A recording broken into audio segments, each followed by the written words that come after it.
The Defense Department has revealed the names of the 5 U.S. soldiers killed in a helicopter crash in the Mediterranean Sea on Friday. 2 chief warrant officers, a staff sergeant, and 2 sergeants died in the accident. All 5 men were members of the U.S. Army's Special Operations Forces. U.S. officials say the crash occurred off the coast of Cyprus during routine flight training. They say the MH-60 Black Hawk helicopter experienced a, quote, in-flight emergency while conducting a refueling mission. The crash is still under investigation. CBS News senior White House and political correspondent Ed O'Keefe joins us now. Ed, great to see you. How is the White House responding to Friday's helicopter crash?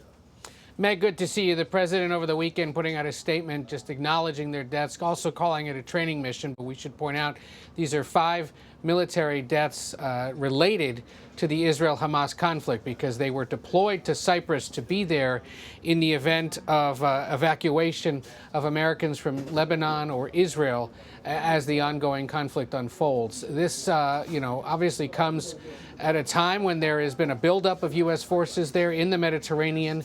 But again, not much more beyond condolences for the 5 that were killed. We'll see if there is more from the White House later today.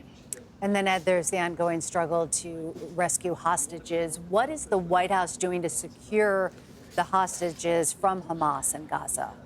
That's right. The White House National Security Advisor Jake Sullivan saying that the Biden administration is actively involved in the negotiations.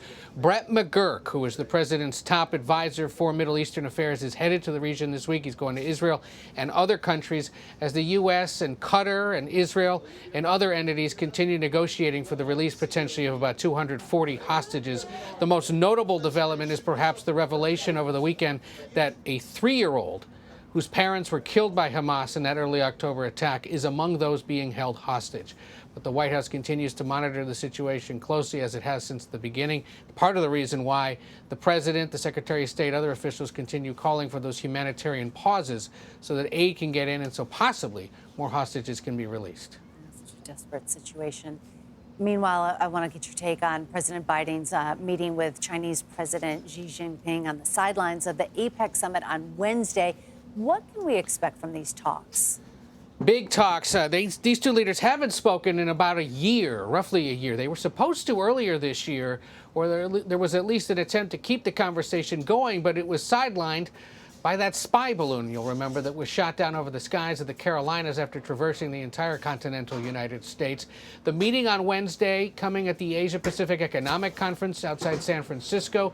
The 2 leaders have to discuss a broad range of issues. We're not expecting major breakthroughs. If anything, we're expecting them to agree to have their military start talking again. They haven't done so since the spy balloon shoot down. You recall that several cabinet secretaries have been to and from China on both sides of this to try to get the negotiations going again. Expect conversation about the future of dealing with AI, what China may be doing to stop the flow of fentanyl or the chemicals that produce fentanyl into the United States. Plus, of course, concerns about piracy, the Chinese government's and military's actions there in the South Pacific that has raised concerns among other Asian allies.